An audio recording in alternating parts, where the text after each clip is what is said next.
Good morning, ladies and gentlemen. We will be starting the program in some time from now. I request everybody to please settle down.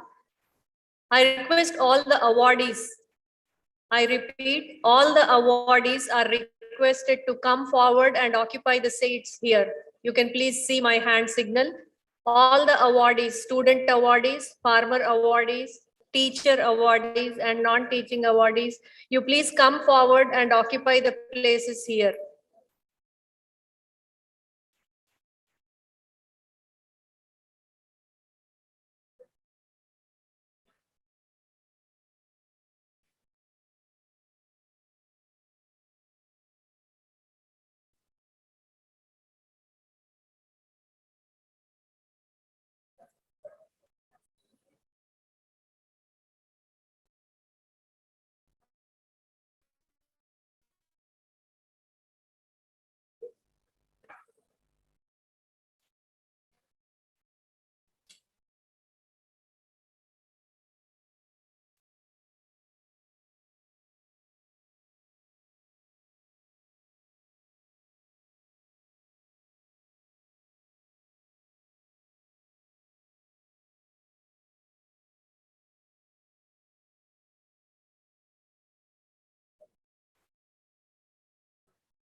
Yes.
Namaskar, ladies and gentlemen. On behalf of Professor Jaishankar, Telangana State Agricultural University, I extend a hearty welcome to the dignitaries, honored guests, retired vice chancellors, current and former university officers, directors of ICR institutes, local heads of research, academic and extension units, faculty members of PJTS Agricultural University, farmers, friends, fellow colleagues, and press. A hearty welcome to one and all. Today is the occasion when the entire fraternity of the university has a chance to reflect, revisit, and reconnect with the continuing journey of the university and fondly remember, acknowledge our own moment in history and envision the future with hope and fidelity. Let us now begin the celebrations of 8th University Foundation Day. It is my privilege to welcome the dignitaries onto the dais. I request the chief guest and speaker of 8th Professor Jaishankar Commemorative Address Speaker, Professor B.S. Murthy, Director, Indian Institute of Technology, Hyderabad, onto the dais, please. I request our Honorable Vice Chancellor, Sri M. Raghunandan Garu, IAS, Agriculture Production Commissioner and Secretary to Government, Agriculture and Cooperation Department, to please accompany the chief guest of today's event.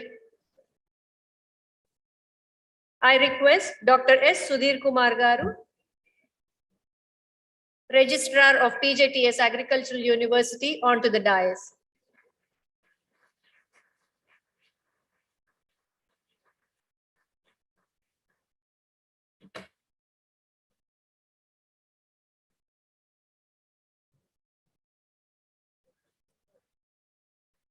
We are immensely honored by your gracious presence amongst us today, sir, for this ceremony. Thank you, dignitaries. To start this event with an auspicious note, we will now have a lamp lighting ceremony. And to do the honors, I request our esteemed dignitaries on the dais to light the lamp and begin the 8th University Foundation Day of Professor Jaishankar, Telangana State Agricultural University.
జయతు జయతు పుడమి తల్లి పూజాలయం, జయతు జయతు అన్నదాత సేవాలయం, జయతు జయతు పుడమి తల్లి పూజాలయం, జయతు జయతు అన్నదాత సేవాలయం, పంట సిరుల పరిధి పెంచే పరిశోధనాలయం, సాగుబడుల సంస్కృతిని రైతులకందించే బోధనాలయం, తిరుగులేని శక్తులుగా మహిళలను పొందించే గృహ విజ్ఞానాలయం,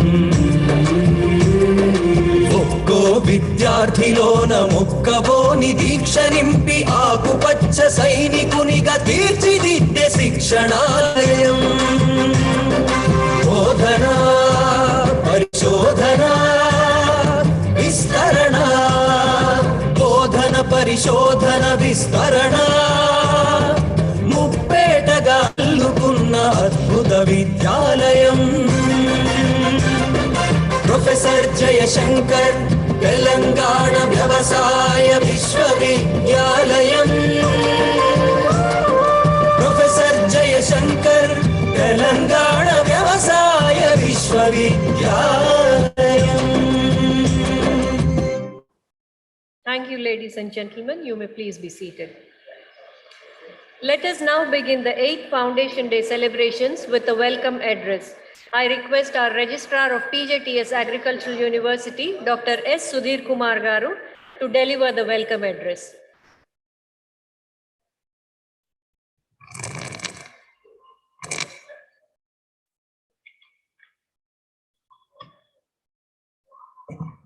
Yeah, good morning. Honorable Chief Guest of today's function, Professor B.S. Murthy Garu, Director IIT Hyderabad, a renowned professor in metallurgical and material engineering, our beloved Honorable Vice Chancellor, Sri M. Raghunandan Rao Garu, our former Vice Chancellor of this university, Dr. V. Praveen Rao Garu, a dynamic leader, a visionary, who has brought up this university for the last 8 years with some of the most innovative things like establishment of Central Instrumentation Cell, Cafe Product Training Center, Academic Block, HAGUB, like this. There are n number, so it's very difficult to quote. So I welcome you, sir, for this 8th Foundation Day. So I'm glad to say that we are here with two former Vice Chancellors, Dr. Padmaraj Garu, as well as Dr. Raghav Reddy Garu from ANGRU. So welcome, sir, for this 8th Foundation Day program. We are having two former registrars from ANGRU, Dr. Jalpat Rao Garu, as well as Jagannath Raj Garu. Sir, welcome, sir. I invite our Honorable Board of Member, Dr. Siddiqui Garu, former DDG of ICAR, then directors and representatives from ICRISAT, ICAR institutes, other former university officers of PJTSAU, present university officers, faculty, donors who have sponsored different awards, members of the faculty, staff, students, farmers, invited guests, and representatives from press and electronic media, ladies and gentlemen. It gives me immense pleasure to extend a warm welcome to you all on this 8th Foundation Day program. So for the last 2 years, due to COVID, we could conduct these Foundation Day programs in an online mode, thanks to the reduced COVID. So now we are meeting physically with each other.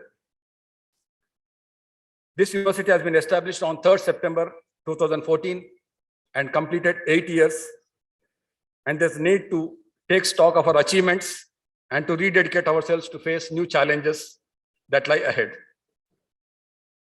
The university has taken up several reforms in administration, academics, research and extension, with the support of dedicated scientific and supporting staff, which have brought in several awards, recognitions, and laurels to this university. I heartily welcome our Honorable Chief Guest of today's function, Professor B.S. Murthy Garu, who has kindly agreed to deliver the 8th Professor Jayashankar commemorative address on innovating in education for India to be a global leader on this occasion for the benefit of staff and students. So I will briefly tell about some of the achievements that the university has been taken up for this last 8 years. These include establishment of 3 agriculture colleges, 1 food science and technology colleges, 2 Krishi Vignan Kendras, and 3 equip centers at Tornala for sunflower, dryland agriculture at Adilabad, and groundnut center at Palem. So all these new colleges are having very good established colleges, hostels for boys and girls with well-established laboratories. I am proud to say that all the courses, colleges, and the university has been accredited by Indian Council of Agriculture Research with A grade for a period of 5 years, except Agriculture College Sirsilla, which has been recently applied for accreditation. Sir, all these colleges are having well-developed experiential learning units like vermicompost, soil and water analysis, vegetable cultivation under polyhouses, seed production, and others. So this university has also established a central instrumentation cell for the benefit of faculty and students at Rajendra Nagar. So under the dynamic leadership of former Vice Chancellor, we have also established a TAFE Product Center where we are giving training for rural youth as well as for agriculture graduates and graduates from agriculture engineering and technology at TAFE Center. In tune with national education policy, the university is striving hard to increase its intake, and the undergraduate program has been increased from 640 during 2015-16 to almost 1150 during the current year, that is 22-23, almost an increase of 80% over the last 8 years. The university has released 54 high-yielding varieties in different crops for commercial cultivation in the state, which has helped in increasing the production and productivity.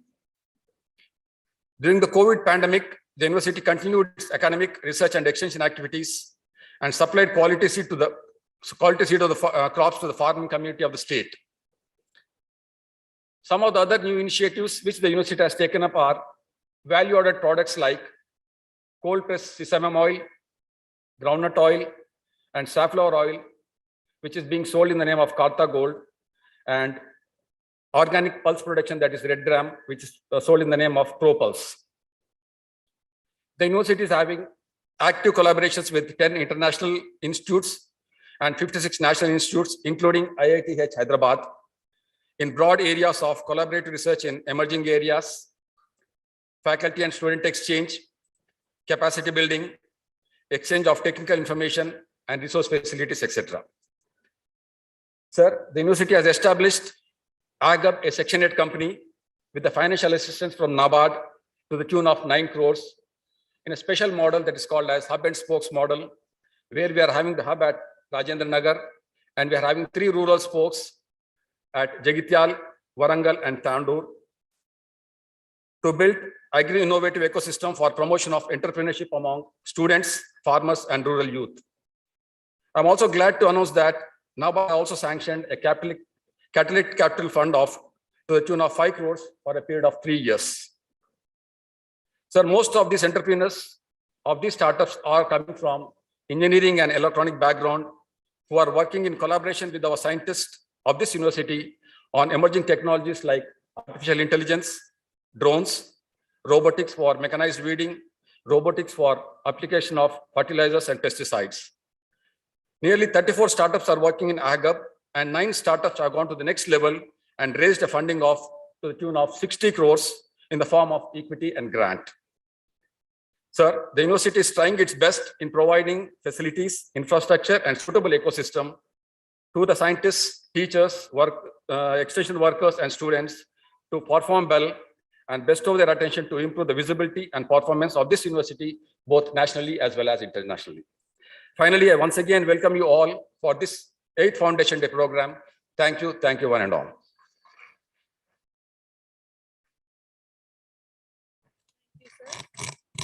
Thank you, sir, for setting the tone of today's celebrations with your warm welcome address and acknowledging the presence of several leaders and initiatives that contributed towards continuous growth of our university. Thank you very much, sir.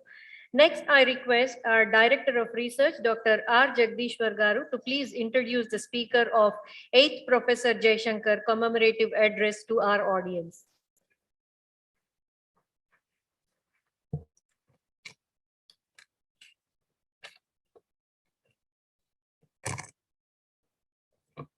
Honorable Vice Chancellor, Agriculture Production Commissioner and Secretary, Government of Telangana, Agriculture Cooperation Department, Sri M. Raghunandan Rao Garu, respected Chief Guest of today's event, Professor B.S. Murthy Garu, Director, Indian Institute of Technology, Hyderabad, Registrar Garu, Sudhir Kumar, and all the university officers, members of the Board of Management, Academic Council, REC members, former vice chancellors, former deans, directors, registrars, and all other distinguished university officers and directors and their representatives from ICAR, ICRISIDE, NIPHM, and all the other local heads of the institutes, Rajendra Nagar and other places. Invited guests, sponsoring donors, and all the collaborating partner institute members, and representatives from the industry, former friends, my dear students, and members of the from print and electronic media. Very good morning to one and all. It is my profound privilege and honor to read the bio sketch of Dr. B.S. Murthy Garu, Director, Indian Institute of Technology, Hyderabad. Pudaraju Srinivas Murthy was born on 13th April 1964 in Vijayawada and was considered to be one of the eminent metallurgical engineers in India, and more than is a down-to-earth person. He did his diploma in metallurgical engineering from Government Polytechnic, Vijayawada in 1983. He graduated VTech in metallurgical engineering from Vishwesvaraya Regional College of Engineering, Nagpur. Now it is known as Vishwesvaraya National Institute of Technology in 1986 at the top of the class. He then joined Indian Institute of Science, Bangalore for his master's. From there, he also got his PhD in 1992 under the able guidance of Professor S. Ranganathan, who is another doyen in the field of metallurgical engineering. He served as a professor for 12 years at IIT Kharagpur, then followed by 15 years at IIT Madras. He is also an adjunct professor at Ryerson University, University of British Columbia. His research interests span over nanocrystalline metals, alloys, high entropy alloy, bulk metallic glass, quasi-crystalline alloys, grain refinement, modification AA alloys, AA-based composites, in situ composites, non-equilibrium processing, particulate technologies, thermodynamics, and kinetics of phase transformations, transmission electronic microscopy, and atom probe tomography. These are the very specialized subjects being dealt by Sir. He has set up a national facility on atom probe tomography, IIT Madras, with a remotely operable LEAP technology, that is local electrode atom probe. First such facility created by him at getting recognition at global level, so that can characterize the materials in 3D at the atom scale. He has also set up a Daikin IIT Center of Excellence on Advanced Materials and Manufacturing at IIT Madras, jointly with the Daikin University, Australia. He has authored about 450 journal publications and 4 books. He has guided 44 PhD students and 16 PhD students are ongoing. He has completed about 75 sponsored research projects and currently filed 20 patents. He is an editor of Journal of Alloys and Compounds metallurgical materials transactions and chief editor of transactions of Indian Institute of Metals. He has been recently elected as a vice president of Indian Institute of Metals. He is the recipient of number of awards. I will quote few one. And in 2018-23, the most prestigious J.C. Bose Fellow Award for the 5 years. In 2017, honorary directorate from Deccan University, Australia. And in 2016, Lifetime Achievement Award, IIT Madras. In 2010, Distinguished Alumnus Award, Visvesvaraya National Institute of Technology. In 2007, he got another most important and prestigious award, Shanti Swarup Bhatnagar Prize for the Science and Technology, the highest science award in the India for the year 2007. 2004, he got Metallurgist Year of the Award. And in 1997, Indian National Academy of Young Engineering Award. In 1995, Indian National Science Academy Young Scientist Award. In 1994, Young Metallurgical Award. From August 2019, he serves as the Director of Indian Institute of Technology, Hyderabad. On behalf of the Professor Jayashankar, Telangana State Agriculture University, and on my personal behalf, I express my sincere gratitude and giving the time for addressing our young talented students. And also, sir, we are very much interested to have much more collaborations on the aspects that are going to be taken place at IIT Kandy. Thank you very much, sir, for giving this opportunity. Thank you.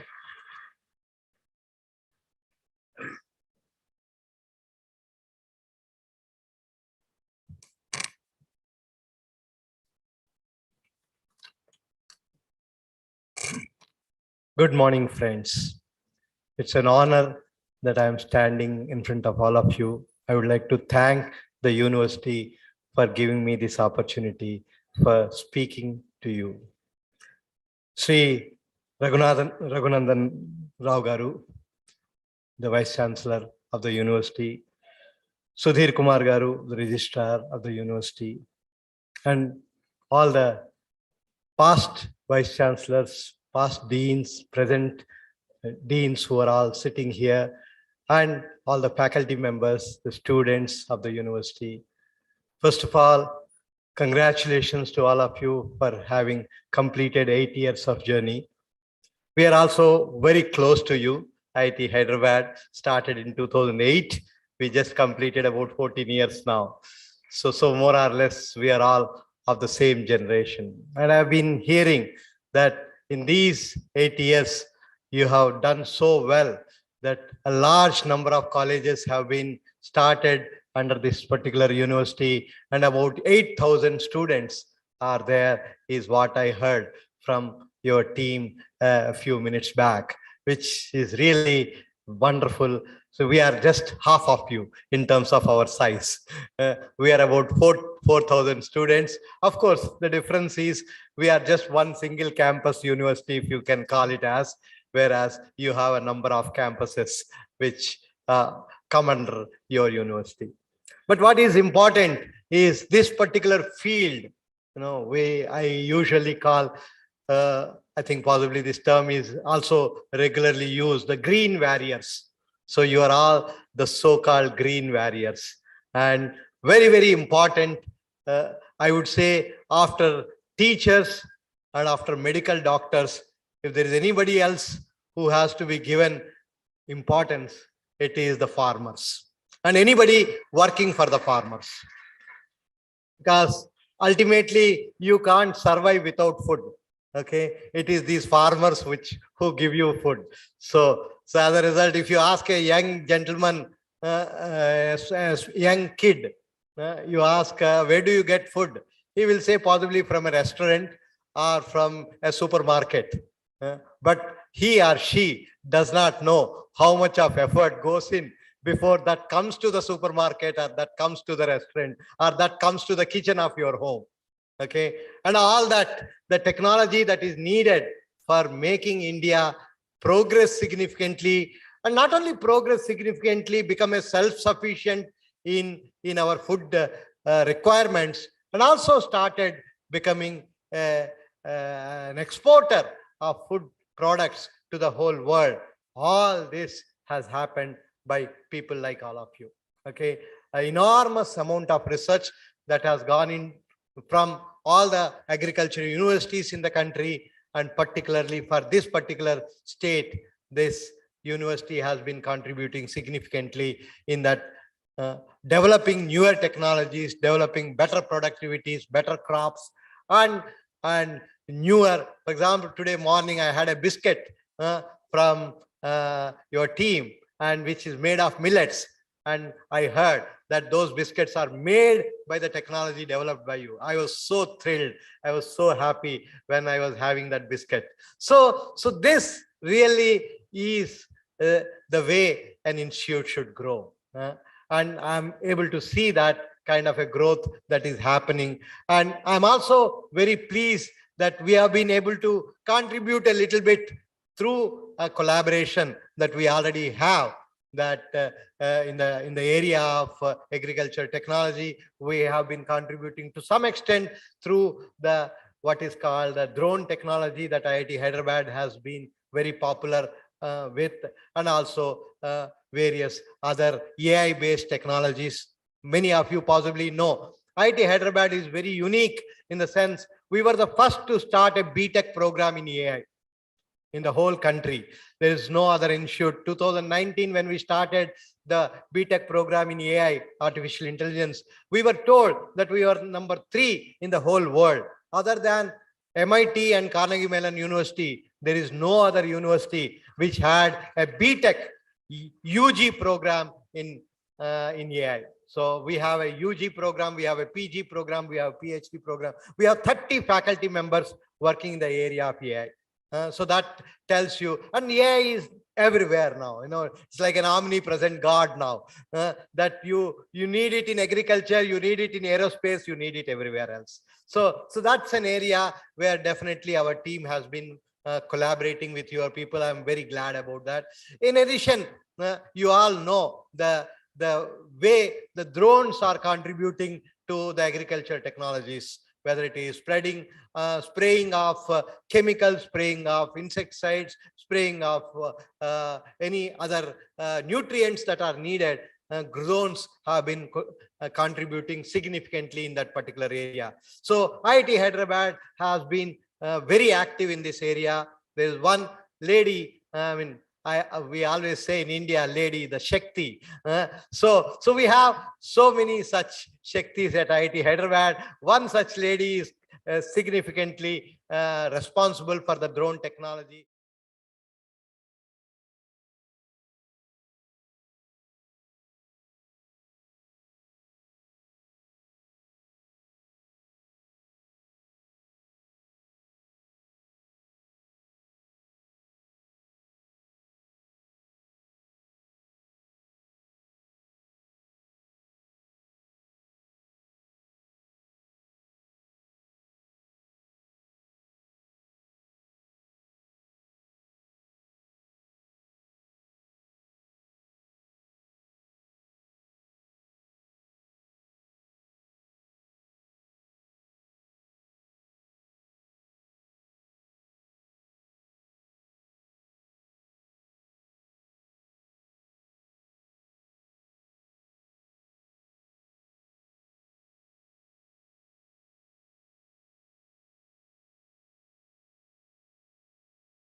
happy that we are able to collaborate with your university and bring out a lot of joint collaborative efforts to help the country grow. All of you are aware that India is talking a lot about Atmanirbhar. Atmanirbhar Bharat is one of the mottos that our Prime Minister Modi ji has given to all of us. And that's very crucial that for all of us in every aspect of technology, India should become not only self-sufficient and self-reliant, but also be a leader in the years to come. I also strongly believe that India has been a knowledge hub once upon a time. People from all over the world used to come to India and study in India. Many of you are aware of Nalanda, Takshashila, we all talk about it. And at IIT Hyderabad, we have started a number of activities in that direction. For example, we have started a Department of Heritage Science and Technology for information. We started an MTech in Heritage Science and Technology, where we are teaching people not only the language aspect. For example, what is the science behind yoga? Okay. We have been teaching, and what is the science behind the whole ancient architectures that have come. That's another specialization that this particular department is working on. We are also adding a few other specializations, such as the healthcare, Indian healthcare system. It's very well known, the Ayurveda and things like that. What is the science behind all these? So there is a lot that can be brought out. I myself have worked with some Sanskrit scholars some time back, where we used to make nanoparticles of various metals from some slokas which are written in some of these scriptures. And I strongly believe that there is so much in our ancient science that it is important for youngsters sitting in places like this to bring out those technologies and see how those technologies are relevant for today's date. In fact, we realize that the main bottleneck in that is the language itself, because most of these scriptures are written in Sanskrit and many of us do not speak that language anymore. So we have started 5 Sanskrit courses at IIT Hyderabad now. So where I told them that from the first course to the 5th course, by the time the student grows, he or she should be able to develop very strong grammar, that they should be able to open a scripture and read the scripture and understand the science behind it. And this is something that we have started, and large number of students are showing interest. And I'm sure that when brilliant students who are sitting here and students who are at places like IIT Hyderabad get interested in such things, I'm sure India one day will be once again having the glory of being a leader and giving not only the technologies, but also the education to the rest of the world. We also started a new program, which we call it as FIRST, Fellowship for International Research Scholars in Technology. We call it as FIRST, FIRST, where we say if somebody is a foreign passport holder and wants to do a PhD at IIT Hyderabad, we give them 60,000 rupees per month, which is close to double of the scholarship that we give to our own PhD student, so that we bring back brilliant students. But we put a very clear condition that they should have had at least a 8.5 CGPA in their BTech or MTech, wherever, whatever they have done, and should go through an interview process that we put it across and finally get selected. And we believe that there are so many European countries where there are very strong in maths and physics and chemistry, that kind of people are existing. It is important that India brings back such people, learn here, contribute together, and see how we grow together. So I strongly believe the growth is possible only when we work together. And that is very essential. And we started a number of collaborative programs. In fact, last 2 years during the COVID, we sat down and looked at where are the places where we can grow into and what does the country really need. And we realized that most of us work in silos, very straight-jacketed. And we start that it is important, let's start working together and coming up with newer ways of either academic programs or research programs. So for example, with a hospital called AIG, Asian Institute of Gastroenterology, we started an MTech called MTech in medical device innovation, where a student spends 4 months in the hospital and comes out and says these are the problems that the patients and doctors are facing, picks up one of those problems, and at the end of 2 years, the student has a prototype in hand. The whole thesis is a prototype. So this is working on very well. First batch has already come out of it, and we have every year at least about 15 students being taken into this. Some of them are medical doctors also. Okay, some of them are engineers, some of them are designers, and we say anybody is welcome, provided you have interest in healthcare. We have also started with LV Prasad Eye Institute, an MTech program, which we call it as ophthalmic engineering. MTech in ophthalmic engineering, where we take optometrists, we take engineers, we even take medical doctors, and finally they become technologists in the area of in what is called eye care. For example, at IIT Hyderabad, we are 3D printing cornea. Okay, so a lot of things can be done. So we are good at technology. How do we take the help of medical doctors and together come up with various good ideas? For example, this year we started another MSc program called Medical Physics with Basavatarakam, Oncology Institute. Okay, where the student spends 1 year in Basavatarakam and finally becomes a radiologist. So like that, we can do variety of things. With an institute called CMET, Center for Materials for Electronic Technologies, we have come up with an MTech in what we call it as e-waste management. There's so much of e-waste that India is, not just India, the whole world is generating. No student wants to use a mobile phone beyond 6 months or 1 year. Okay, so you see that so much on laptops every year. Your son wants possibly a new laptop. So as a result, what do you do with what are these old laptops and things like that? And people actually say the amount of gold that is available in electronic waste is more than the gold that is available in the earth crust.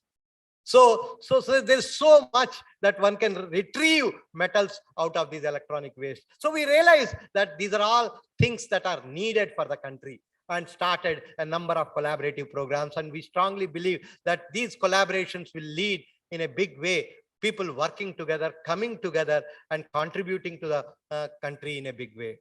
We also believed that education should be as free as possible, as free in the sense as flexible as possible.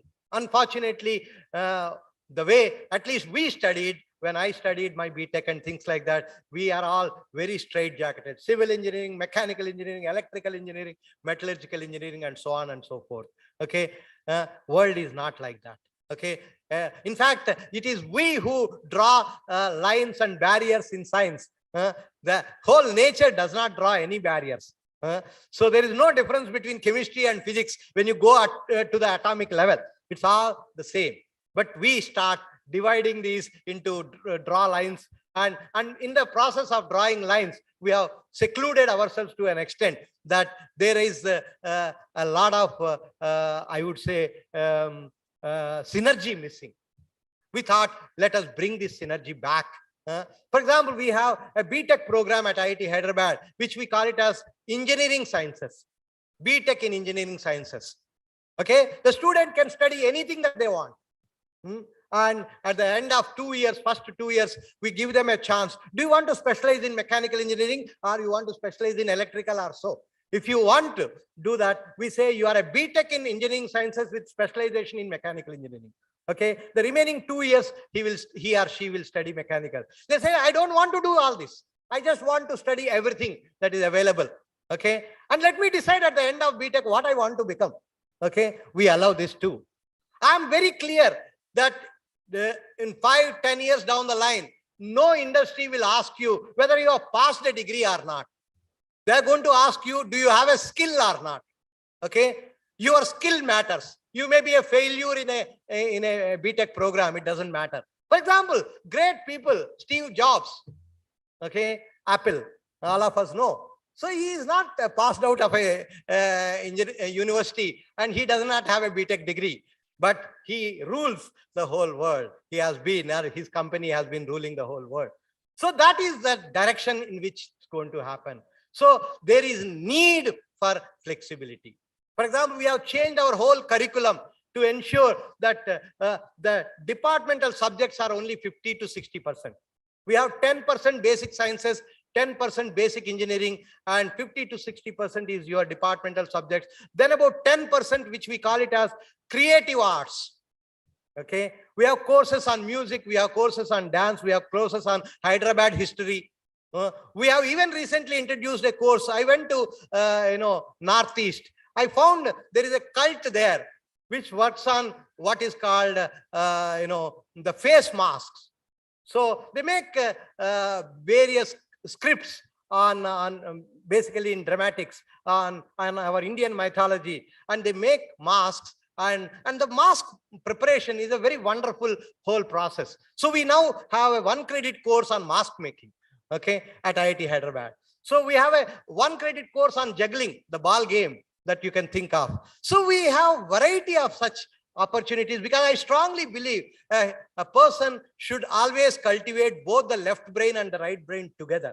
Okay, it is very important somehow on the school levels, the way we put our kids into this Narayana, Chaitanya, so on and so forth, that there is no time for them to even play. There is not even a football ground in most of these coaching centers, to be honest with you. Okay, and what do you get out of the whole thing? They come to IIT and unfortunately they become so depressed. Okay, and this is something that we have been observing. So it's important to ensure that students have grow the way they want to grow. We even have 10% of the courses which are called free electives. You pick up any course from anywhere you want, if possible from any other university you want. Okay, so these are important, I strongly believe. So last 2 years we have been churning ourselves and starting to see how do we make education more flexible. We even found that there are so many IITs which have a program called summer internship program. Okay, most of you are aware of, possibly you also have it. But then I realized that in 2 months, which is summer, 6 weeks or 8 weeks, neither you learn much from the industry where you are going, nor the industry gets significantly benefited out of you. So we tried to introduce now at IIT Hyderabad, we have a program called semester-long internship. Okay, so 6th semester of the BTech program, the student can go anywhere they want. Not only go anywhere they want, if they have a brilliant idea, they can take a semester break and stay at the institute and work on their idea. And we give 6 credits for it. Okay, it is not a simple credit-less internship. Most of the internships in summer internships in many institutions are all credit-less internship. You don't get any credit for it. You simply get some knowledge. But here, our semester-long internship, we give 6 credits so that they come back, submit a small report, and we conduct a viva. We give a grade for that, and that gives a lot of exposure. So when you spend 6 months in an industry or 6 months in a university, whether within the country or abroad, you open up a lot. Your horizon widens a lot, and that is very important for a student.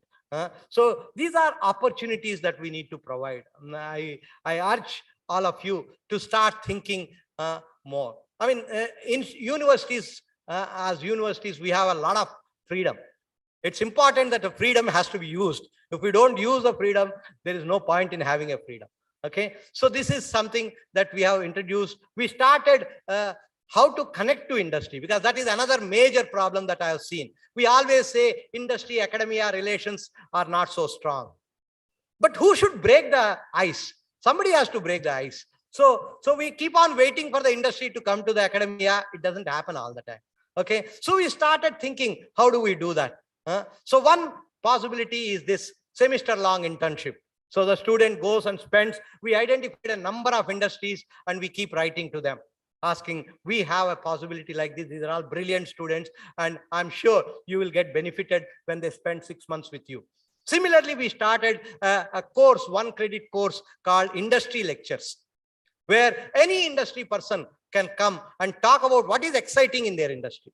For example, if we have a BTech in, let's say, materials engineering or metallurgical engineering, 1 credit course basically means about 14 hours of teaching. So we identify 14 in industries and ask the top brass of those universities to come and talk to us for 1 hour. And this is a mandatory course for all the students. Every student has to attend this course. There is no exam, but attendance is mandatory. So in the process, the student learns what is the real thing that is happening beyond the classroom lectures that you hear, the real picture, what is there out there.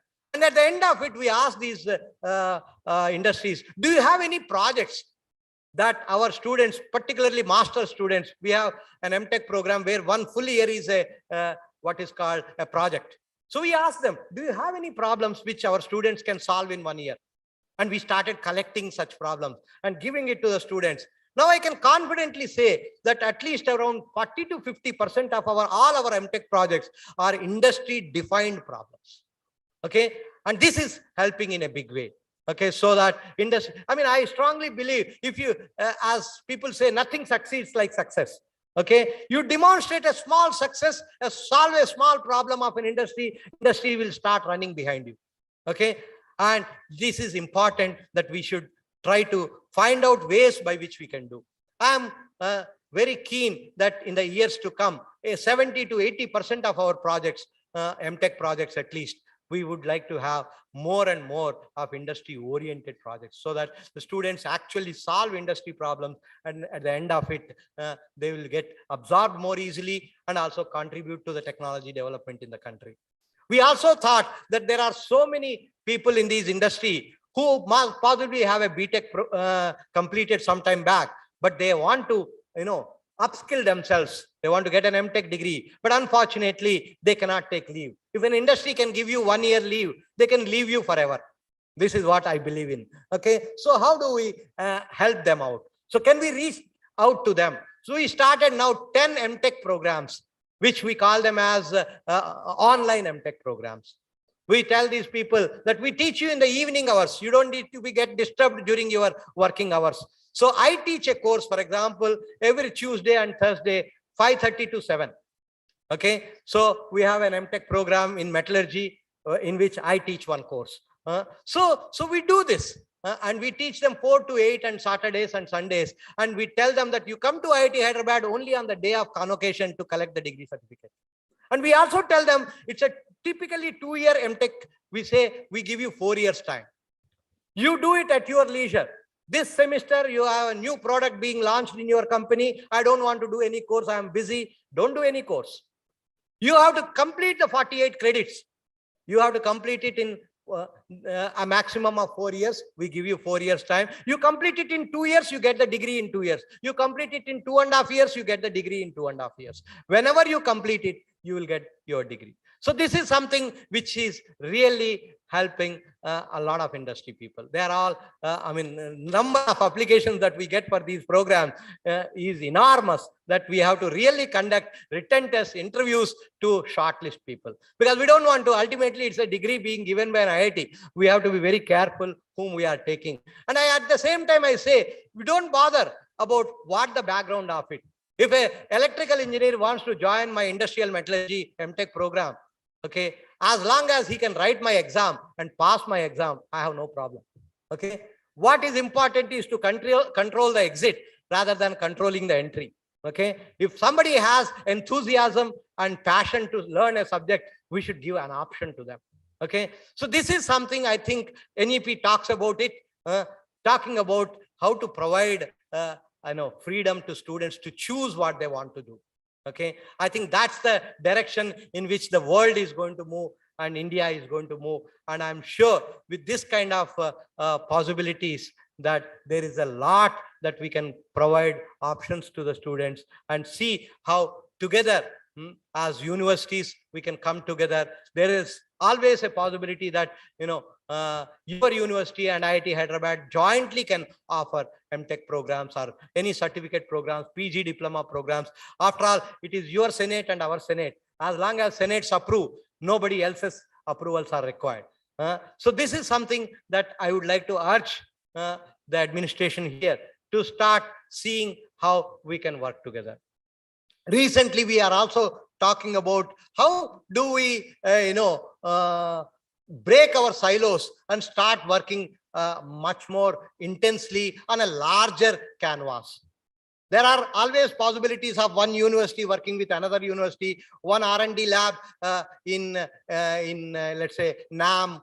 You can talk about it, maybe IICT, CCMB, a variety of such labs are there in Hyderabad working with IIT. But can we spread this canvas much larger? So recently we have proposed something called a concept of a multiversity.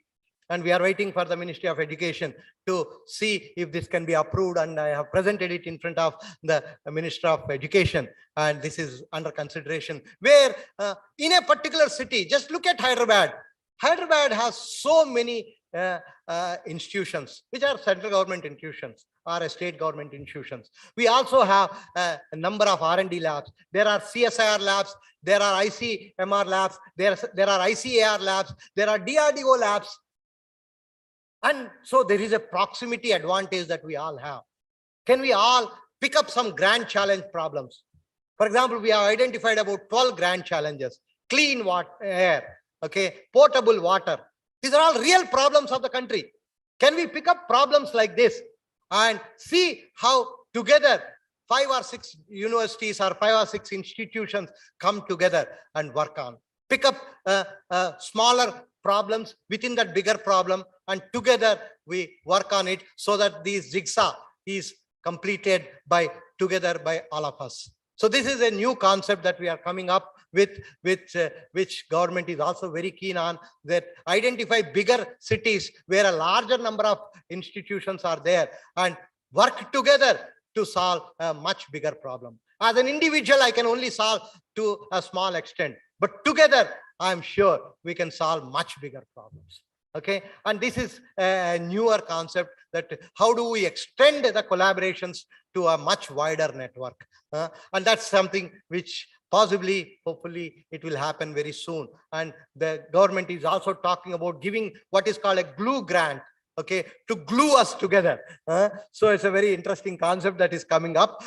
So there is a possibility of such kind of grants that can come, where students can move across between the universities. Okay, PhD students, they will do one experiment at IIT Hyderabad, one experiment at your university, maybe another experiment in a NAM or somewhere else, and all these are possible. Okay, and we can have a joint PhD programs like that together. So there are enormous avenues. I mean, sky is not even the limit.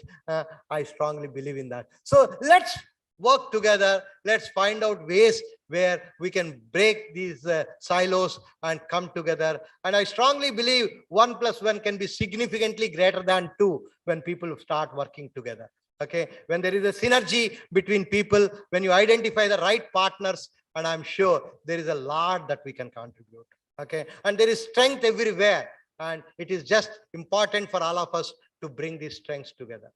So what I'm trying to tell, particularly the youngsters looking at sitting here, is there is a lot that you can contribute to this country in particular, and to the world at large, through finding out ways by which you can start working together as a joint programs. So we encourage a lot of joint programs at IIT Hyderabad, students coming together and putting up proposals. For example, we have started a number of what is called multidisciplinary master's programs. Okay, for example, we have an MTech, as I told you, medical device innovation, where number of institution departments come together. We have an MTech in smart mobility. We have an MTech in energy. We have an MTech in what is called sensors. We have a number of such programs where various departments come together. We even have a new BTech program, possibly the first interdisciplinary BTech program in the whole country among all the IITs. That a BTech in computational engineering, we call it as. Last year we started it. Okay, this is not computer science. This is not Java, C++. We teach them solid mathematics. And we have civil engineering faculty, mechanical faculty, chemical faculty, materials faculty, biotech faculty. All of them teach courses here, where the student learns solid mechanics, fluid mechanics, materials modeling, biomodeling, and things like that, so that the student becomes useful for the manufacturing industry in a big way. Okay, they are being created for the manufacturing industry rather than for the software industry. So these are important. These are important where you should find ideas by which you can come together. So the students work together, and we also have what are called interdisciplinary PhD program now, where two faculty from two different departments guide a student together. Okay, and we collect the projects like that and put it before the admission portal itself, so that when a student is applying, he knows what are all the interdisciplinary projects that are available, and he chooses the choice of his or her out of those projects. And we have a separate committee, which is an interdisciplinary committee, which will interview them and to find out whether they are suitable for that interdisciplinary PhD program or not. Every year, we are taking at least a minimum of 20 to 25 PhD students who are interdisciplinary PhD students now. So I strongly believe that it is time that the whole world, particularly people who are at least within a city like us, come together and find ways how we can work together and help the country to grow to much greater heights and ensure that the country becomes a leader and contributes a lot to the whole world. I think these are a few points I thought I should share with all of you. All the best to all the faculty and all the students in your journey to greater heights, and I wish you all the best in all your endeavors.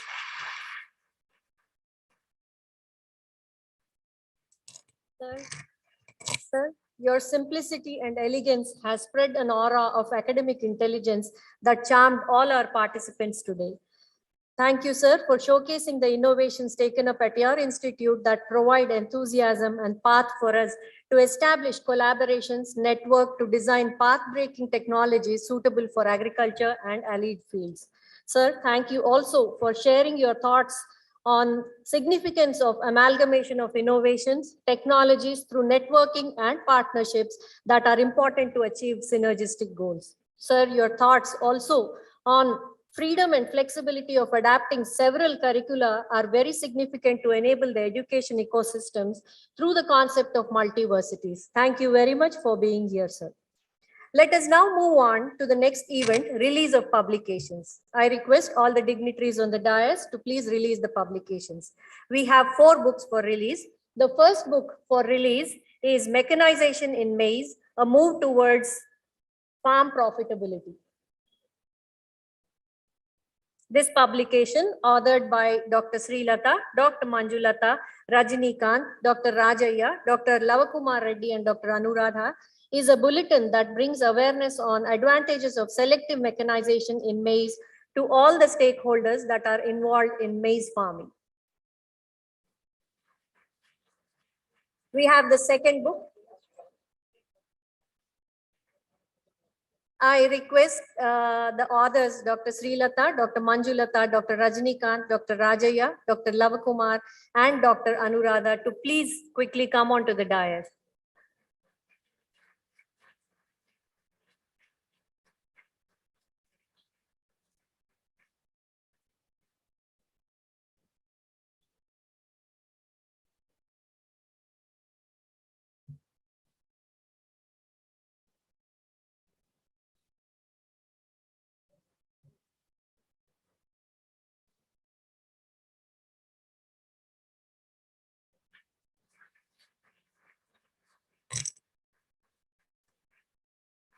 The second book for release is Machine Transplanting, a boon for rice revolution in Telangana state, authored by Dr. M. Venkatramana, Dr. Spandana Bhatt, Dr. Raghuram Reddy, Dr. Ram Gopal Verma, and Dr. Kiran Babu from Institute of Rice Research, PJTS Agricultural University. This bulletin will play a pivotal role in creating awareness on machine transplanting in paddy and will also be helpful in opening up another facet on expanding knowledge base of the farm machinery sector in rice.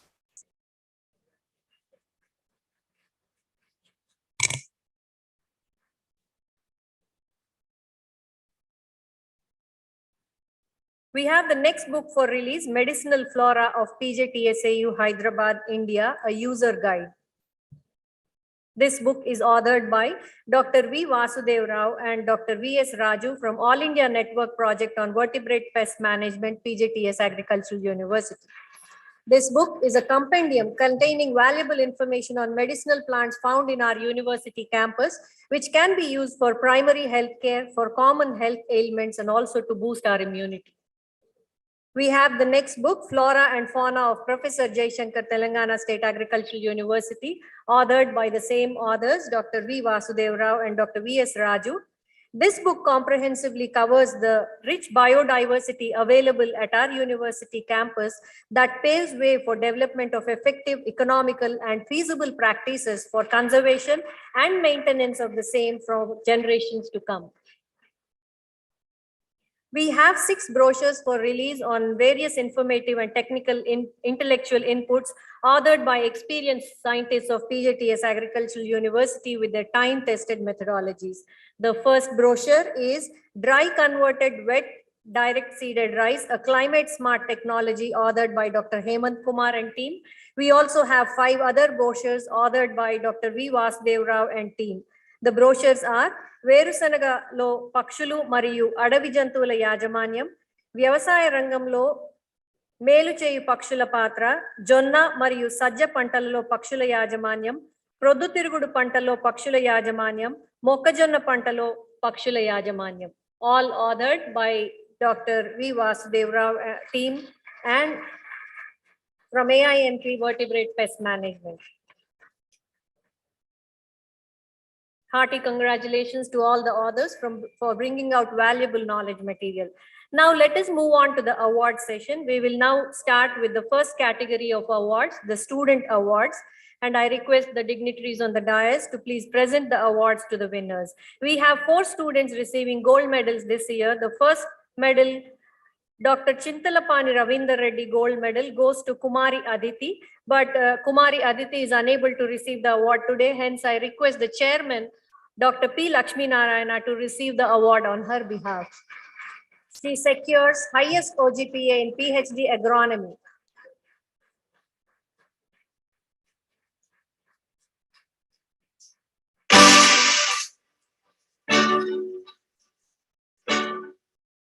We have the next award. Kumari Aditi secures 9.12 OGPA in PhD agronomy. We have the next award, that is Dr. Adisumilli Sridhar Rao Gold Medal Award, that goes to Nagamandla Ramyasri for securing highest OGPA in PhD entomology with an 8.84 OGPA.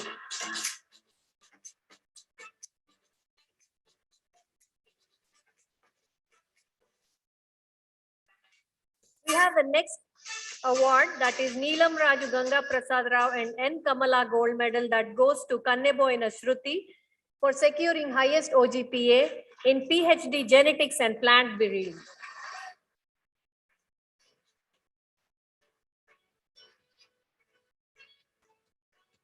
May we have the next medal, late Dr. Alapati Apparao Gold Medal for securing highest OGPA in Diploma in Agriculture.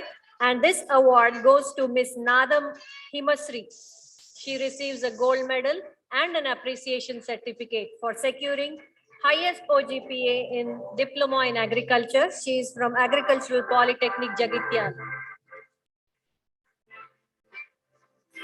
We have the next set of student awards from AgHub PJTSAU. The first category of awards are for Idea Sprout 3.0 conducted for 4th year UG students who completed design thinking module, and the winner is Middala Pravilika Reddy. She receives a check of rupees 15,000. The runner-up for this award, for this Idea Sprout 3.0 goes to Banda Sugandhi. She receives a check for rupees 10,000.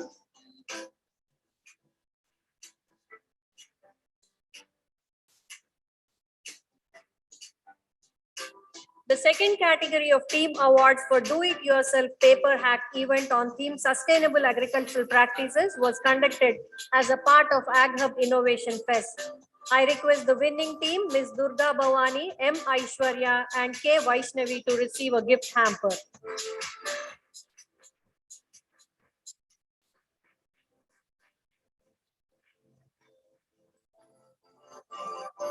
May we next have the runner-up team, Ms. Khyati, Ms. Sheetal, and Mr. Nishant. Sorry, Ms. Nishat, to receive a gift hamper. So we have the runner-up team, Ms. Khyati, Ms. Sheetal, and Ms. Nishat to receive a gift hamper. Another online painting competition on the theme Innovations in Agriculture was also conducted by AgHub, and the winner of this competition, the winner of online painting competition goes to Ms. Khyati Sengar. She receives a gift hamper.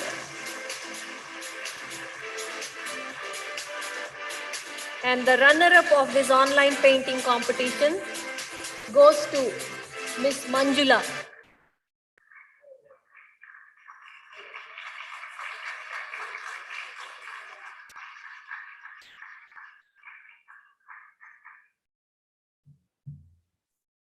We now move on to the next category of awards to the farmers of Telangana state. PJTSAU has always been proactive in customizing the right platform for enhancing the productivity, prosperity, and lives of thousands of farmers and encourage the farmers community with PJTSAU Best Progressive Farmer Awards for their unique efforts, efficient and productive farming every year. This year, 9 farmers were selected from 3 zones for the state Best Progressive Awards. I request Sri K. Ramesh from Vadluru village, Bejjanki Mandal of Siddipet district to receive the PJTSAU Best Progressive Award. Sri K. Ramesh will receive a cash prize for rupees 5,000 and an appreciation certificate.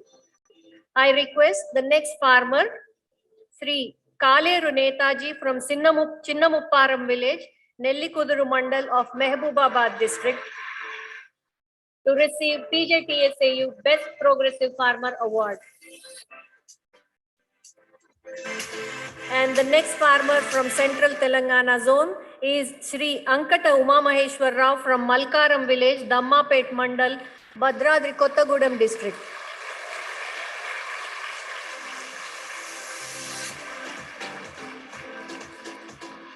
Next, I call upon the farmers from Northern Telangana zone.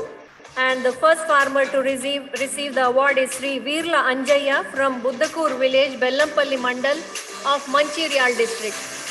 He receives the PJTSAU Best Progressive Farmer Award, a cash prize of 5,000 rupees and an appreciation certificate. The next award goes to Sri Kondapalli Sharat Kumar of Nandupalli village, Nennela Mandal, Manchiryal district. He is a young farmer who motivates many farmers in his entire district. We have the next farmer, Sri S. Venkateshwar Rao from Akkalapalli village, Bhimini Mandal of Manchiryal district. Sri Venkateshwar Rao will receive the PJTSAU Best Progressive Farmer Award. We have 3 more farmers from the Southern Telangana zone, and the first farmer to receive PJTSAU Best Progressive Farmer Award goes to Sri Chenna Reddy Madhusudan Reddy from Nallavella village of Nagar Karnool Mandal and district.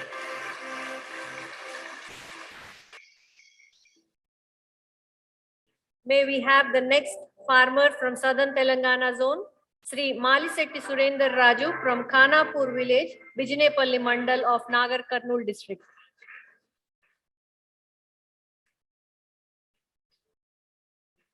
We have the next farmer, Sri P. Venkatesh from Boyapalli village of Mehboob Nagar district, who receives the PJTSAU Best Progressive Farmer Award for the year 2022.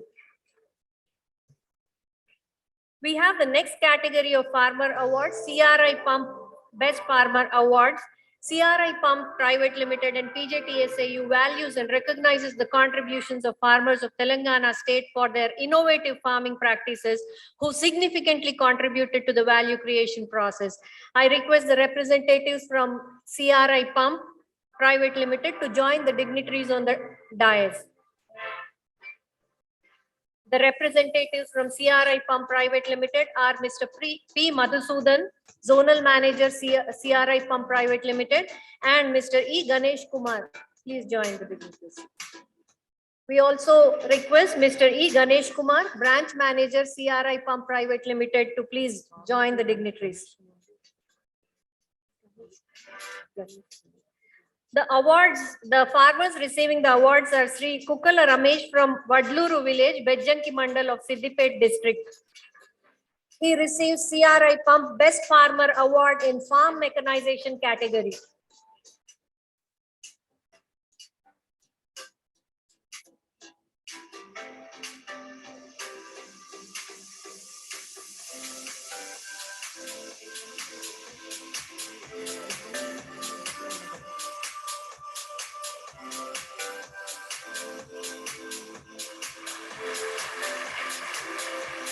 We have the next CRI Pump Best Farmer Award that goes to Sri Mankina Venkateshwar Rao from Chennaram village, Nelakondapalli Mandal, Khammam district.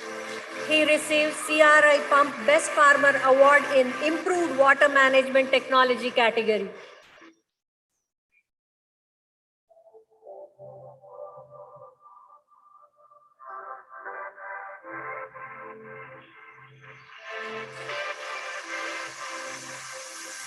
We have the next award that goes to Srimati Karra Sashikala of Duggapalli village, Nalgonda district, and she receives a CRI Pump Best Farmer Award in achievement of highest yield by a women farmer.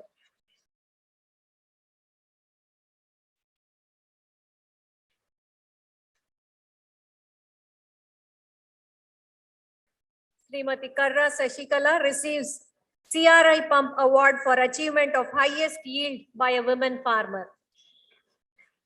I now request Srimati.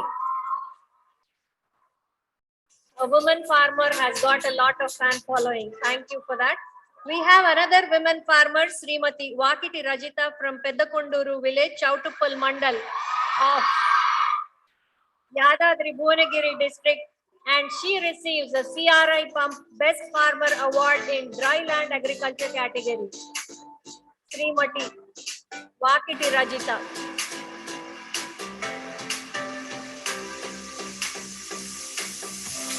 We now move on to the presentation of awards in the teaching category.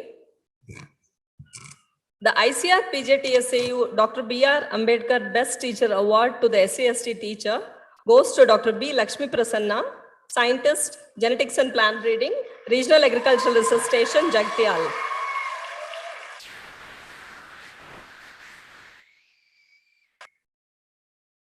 The PJTSAU Best Faculty Award goes to Dr. G. Shravan Kumar, Controller of Examinations, PJTSAU, Rajendra Nagar.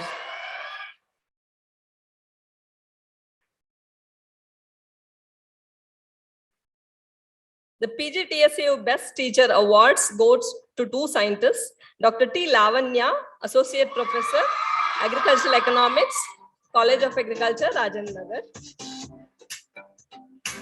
The award also goes to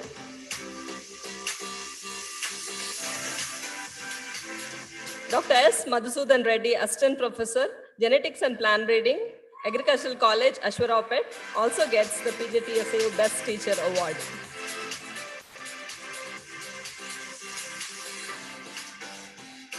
Next, the PJTSAU Best Research Scientist Awards to two scientists, Dr. M. Rajendra Reddy, Scientist, Genetics and Plant Breeding, ARS Adilabad.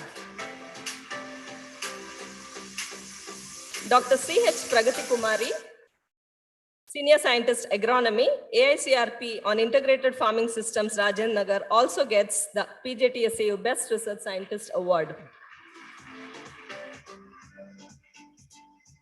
The PJTSAU Best Extension Scientist Award goes to Dr. K. Shivakrishna, Subject Matter Specialist Extension, KVK, Bellampalli.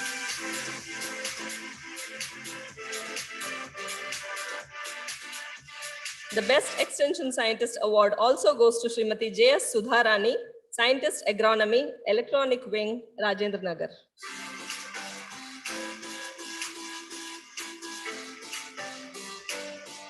The PGTSAU Best Research Paper with highest NAS rating award goes to Dr. S. Malati, Program Coordinator, Krishi Vigyan Kendra Malyal, for her paper in the journal Pest Management Science with NAS rating of 9.84. The PGTSAU Best Teacher Research Extension Scientist with highest external funded project goes to Dr. T. Kamalaja, Senior Scientist, AICRP on Home Science, PGRC, Rajendra Nagar. She has a project worth 44 lakhs from SERB, Department of Science and Technology, Government of India. We now move on to the institutional awards. The Best College Award goes to College of Agriculture, Rajendra Nagar,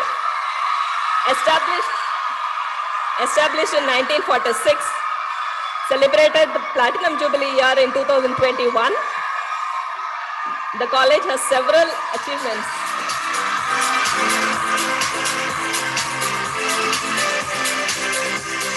The Best Research Station Award goes to Maize Research Center, Rajendra Nagar, a pioneer in hybrid development with the first cultivar, DHM, first hybrid DHM1. The center has released 21 cultivars and several popular hybrids are in pipeline. And several technologies have been developed by this center. The Best Extension Center Award goes to Krishi Vigyan Kendra Palam. KVK Palam has efforts have led to enhanced income in the Nagar Kurnool district for the farmers. The Best Polytechnic Award goes to Agricultural Polytechnic Tornala, established in the year 2015-16. The center has several programs to its credits and several contributions.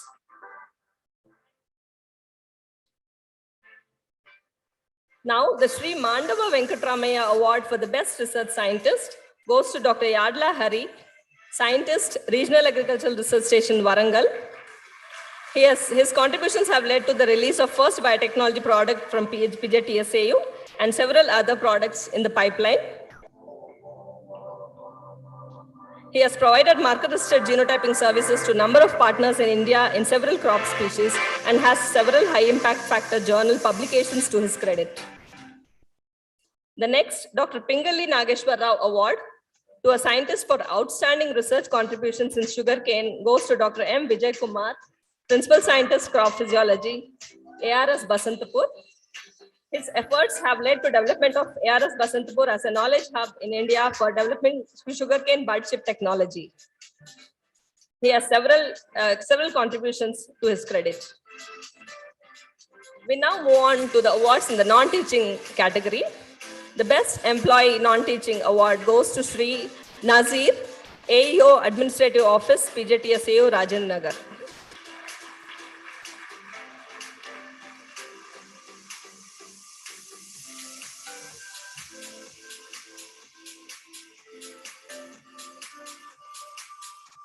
The Agricultural Officer Award goes to Sri B. Swami, Agricultural Officer, RARS Warangal.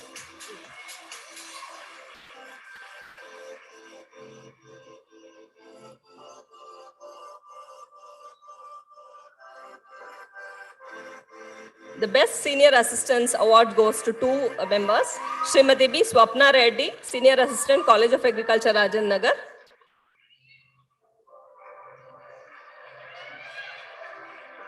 And also Sri M. Veeranna, Senior Assistant, RARS Palam. He also gets the Best Senior Assistant Award.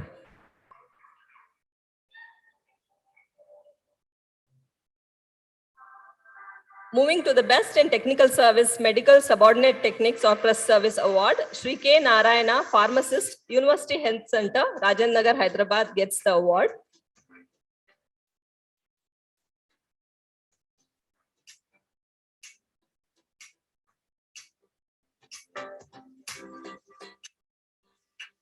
Coming to the Agricultural Extension Officers Award, 4 AEOs get these awards. Sri P. Sailu, AEO, College of Food Science and Technology, Rudrur.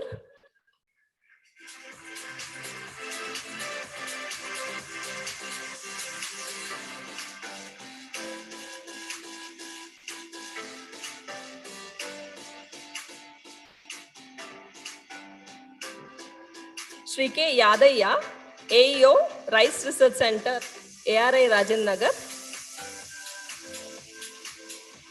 Shri Yadaya also gets the Best Agricultural Extension Officer Award.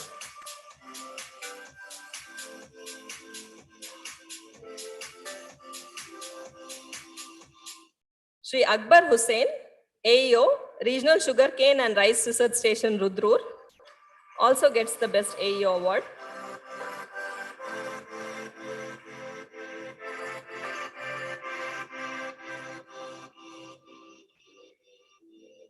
Shri M. Shekhar, AEO, ARS Tornala, Siddipet.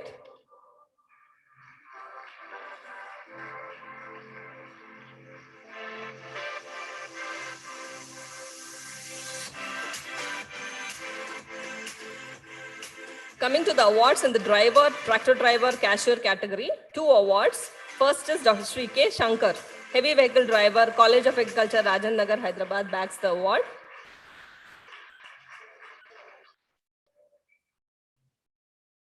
Second one, Mohammad Jahangir, driver, Administrative Office, PJTSU, Rajan Nagar.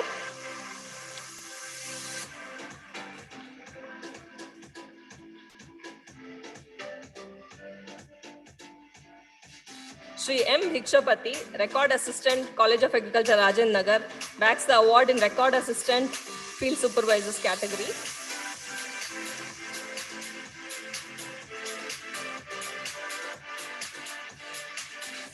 In the same area, Shri J. Sumit Kumar, Record Assistant, ARS Adilabad, also gets the award.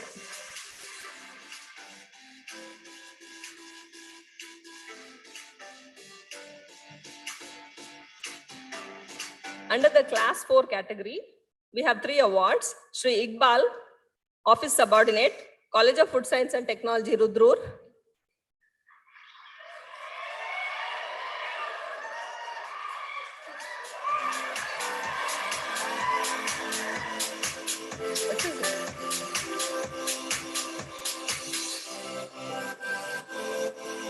Also Shri E. Narsimha, Office Subordinate, College of Agriculture, Rajan Nagar.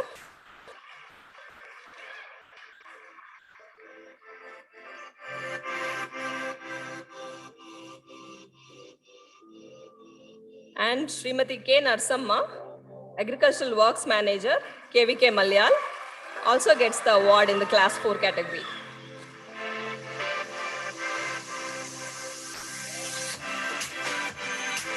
With this, we come to the end of the award session. A big congratulations to all the awardees.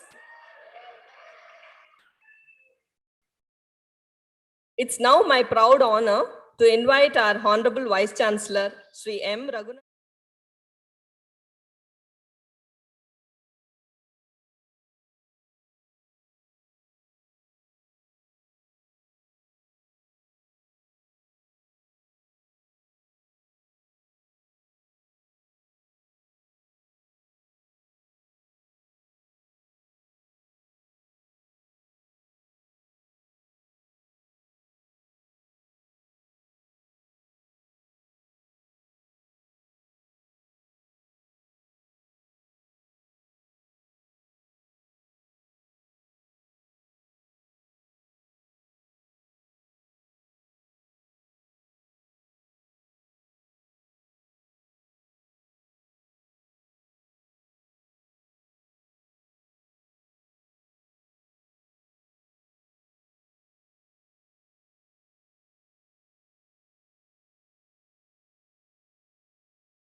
for future generations to follow. So I think over the last 8 years, this university has made tremendous progress. It has set standards for the rest of the agricultural universities, the rest of the technical universities. And also, you have come out with very innovative and path-breaking initiatives in the field of agriculture. Before I go into talking about 2 points which I wanted to share with you today, I must begin with a disclaimer. I have very limited and very recent exposure to agriculture and almost no exposure to higher education. I left when I was a student some 2-3 decades ago. That's when I had any kind of exposure to higher education. So I think what Professor Murthy Garu has laid out before us today is a very exhilarating journey that all of us have to embark on. He has demonstrated in just about half an hour to 40 minutes the kind of path-breaking approach that all of us can embark on if we are able to look just beyond our immediate comfort zone. And I think that is the area which agriculture, both at the policy level, at the government level and in a university of this type should do. As I said, I have very little exposure to agriculture and agricultural policy, but from whatever little I have known, whatever little I have experienced over the last year that I have been in charge of the agricultural space, I would like to share with you one simple thought. That is, in 1960s and 70s, the problems that India was addressing as a nation in the agricultural space are very different from the problems that we are facing now and that we need to address in the future. At that time, we were struggling for production. We wanted to get new varieties, hybrid varieties, introduce better crops and seeds so that our farmers could get better and higher production and productivity from the lands. Okay. Today, I think that challenge has been more or less addressed. And it is time for us to make that paradigm shift where we look at production and productivity with the lens of the profit of the farmer. We should look at each individual farm as an economic unit. Like in the state of Telangana, we have 66 lakh agricultural farmers. Okay, and we have around 1.7 crore farms. So we must be able to look at each farm as an agricultural unit and ensure what that we need to do to make that particular farm a productive and profitable enterprise for the farmer. I'm afraid that the data that is being thrown at us by various institutions and various organizations suggests that the profitability of agriculture as an enterprise is coming down. Purely as a crop-based enterprise is coming down, and we need to look at integrated farming as the way forward.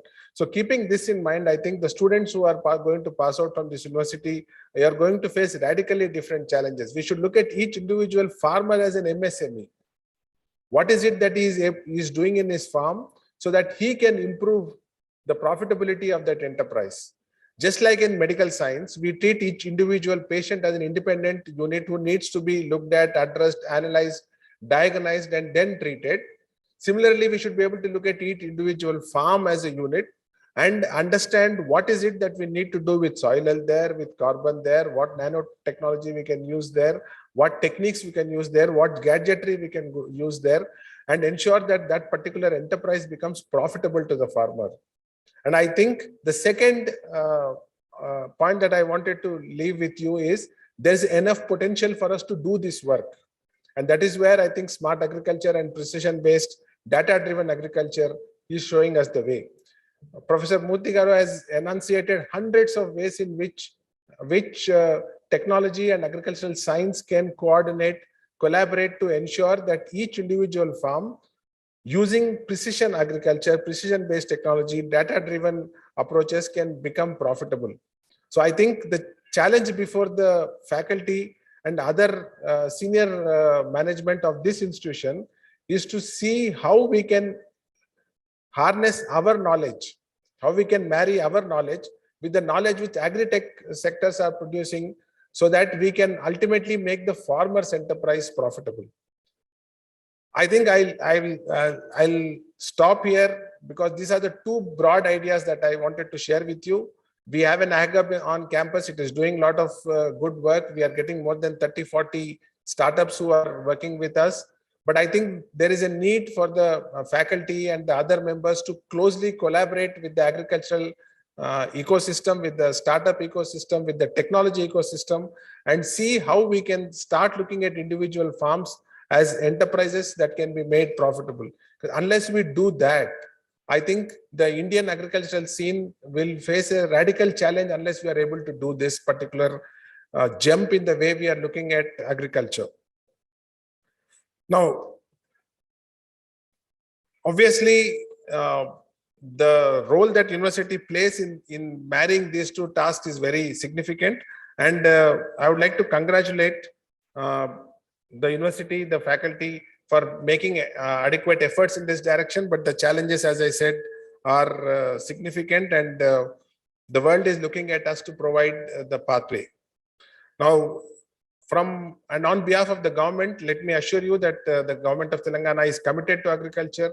The primary focus of this new government has been on agriculture, and the significant strides that you have made in the agricultural space are there for all of you to see. So we will be more than willing to work together to ensure that this task of making agriculture profitable to all of us is achieved in the short and the long run. Congratulations to all of you on this Foundation Day, and I wish every one of you a great year ahead. Thank you. Thank you very much, sir. I think the message is well taken by all the students and staff to go beyond our comfort zones and put in all our best possible efforts towards enhancing agriculture towards a profitable enterprise. Thank you very much, sir. We now move on to the next segment of felicitating our chief guest. As a token of our gratitude, sir, from PJTSAU, we shall now felicitate Professor B.S. Murthy Garu, Director IIT Hyderabad. I request our Honorable Vice Chancellor to kindly do the honors.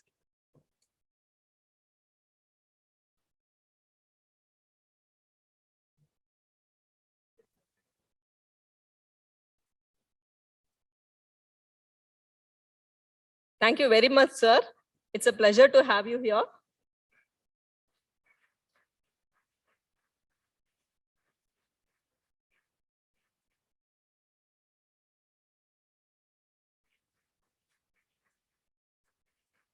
We will now have felicitation by CRI Pumps Private Limited.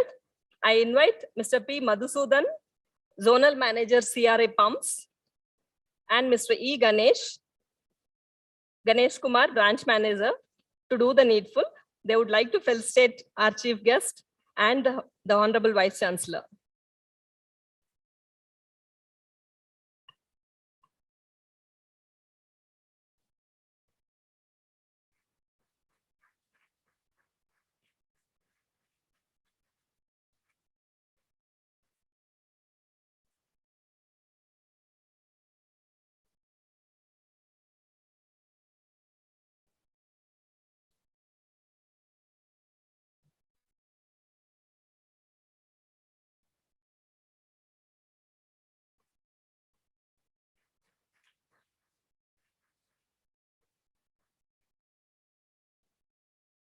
Thank you, sir, and thank you to all the dignitaries.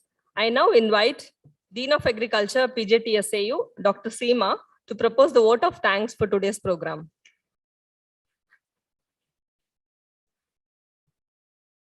Respected chief guest of today's program, Professor B.S. Murthy Garu, the Honorable Vice Chancellor, APC, and Secretary to Government Agriculture and Cooperation Department, Sri M. Raghunandan Rao Garu, the Registrar PJTSAU, Dr. S. Sudhir Kumar Garu, Honorable Member, Board of Management, University Officers, former Vice Chancellors, former Deans and Directors, heads of various institutions, representatives from industry, sponsors of the awards, farmers, associate deans, print and electronic media, alumni, students, and staff.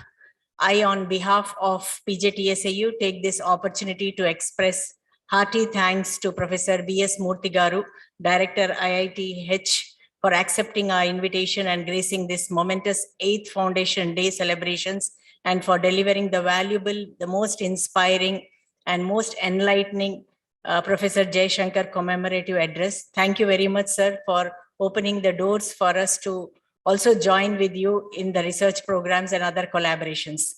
I also extend my sincere thanks to the Honorable Vice Chancellor, Sri Raghunandan Rao Garu, for sparing his precious time and giving a stimulating address on this occasion. I also express my gratitude to Dr. S. Sudhir Kumar Garu for the guidance and support in meticulously planning and organizing this event. I also wish to express my gratitude to the member Board of Management, especially to Dr. Siddiq sir, for gathering all the strength and spirit to attend this program. I thank the former Vice Chancellors, Dr. Padmaraju Garu, Dr. V. Praveen Rao Garu, Dr. Raghav Reddy Garu, for gracing this event. And I also sincerely thank former deans, Dr. Sudarshan Reddy Garu, Dr. Sriram Reddy Garu, and also the former registrars, Jalapati Rao Garu and Dr. Jagannath Rao Garu for showing keen interest in participating in this event. I thank the representatives and officials of ICR institutions and also from ICRISAT and other national and state institutions for joining in these celebrations. I express sincere thanks to the university officers, AgHub team, associate deans, academic council members, and the staff for their cooperation and support in making this event a memorable one. My heartfelt thanks to all the farmers who have traveled all the way to be here for this occasion. I thank the donors and sponsors of Sri Mandava Venkatramaya Award, late Dr. Alapati Apparao Gold Medal, the Mocherla Dattathreyulu Award, Dr. Pingali Nageshwar Rao Award, CRI Pump, Best Farmer Award, PJTSU AgHub for their interest and generosity in instituting these awards. My deep sense of appreciation to all the print and electronic media for the excellent and wide coverage of this event. I appreciate the contribution of all the committee members for methodically organizing this program. I thank the industry representatives for joining with us in these celebrations. I sincerely thank the AINCC for their effort in timely printing of the chief guest address and other publications released today. I also thank the electronic media wing for all the arrangements to cover this event. I also thank the staff of the auditorium and the technical team for the smooth and successful conduct of the event. My appreciation to all the students for the keen interest shown to participate and take home the valuable messages which have been given by both the speakers. Last but not the least, congratulations to all the award winners and my appreciation to the third year students who have put a beautiful rangoli outside this hall. I thank one and all who have joined in person and also who are seeing us online in the various campuses. Thank you one and all. Thank you, madam. We have come to the end of the program. Let us all now stand up for the national anthem. Janagana Mana Adhinayaka Jaya He Bharata Bhagya Vidhata Punjab Sindhu Gujarat Maratha Dravida Utkala Vanga Vindhya Himachala Yamuna Ganga Uchala Jaladhi Taranga Tava Shubha Name Jage Tava Shubha Ashish Mage Gahe Tava Jaya Gatha Janagana Mangala Dayaka Jaya He Bharata Bhagya Vidhata Jaya He Jaya He Jaya He Jaya Jaya Jaya Jaya He.